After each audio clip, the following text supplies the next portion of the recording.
നമുക്ക് തീർച്ചയായിട്ടും നമ്മൾ ജീവിതത്തിൽ മുന്നോട്ട് പോകുമ്പോൾ എല്ലാവരും കേൾക്കുന്ന ഒരു ഇൻഷുറൻസ് ആയിരിക്കുള്ളൂ, ലൈഫ് ഇൻഷുറൻസ് അല്ലെങ്കിൽ ചിലപ്പോൾ vehicle insurance.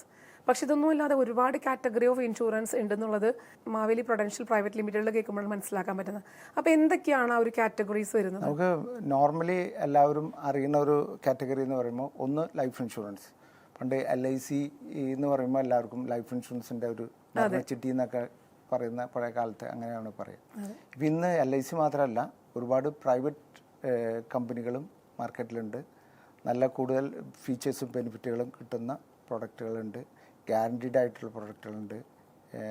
Pension plans, child care plans അതുപോലെ ഉണ്ട്. പിന്നെ അതുപോലെ തന്നെ ഹെൽത്തിൽ നമ്മുടെ പോപ്പുലേഷൻ വെച്ച് നോക്കുമ്പോൾ വളരെ കുറവ് ആൾക്കാർ മാത്രമാണ് ഈ ഹെൽത്ത് ഇൻഷുറൻസ് എടുത്തിട്ടുള്ളൂ. അതായത് എനിക്ക് തോന്നുന്നു ഒരു 25 to 30% മാത്രമേ എടുത്തുള്ളൂ. ബാക്കിയുള്ളവരൊന്നും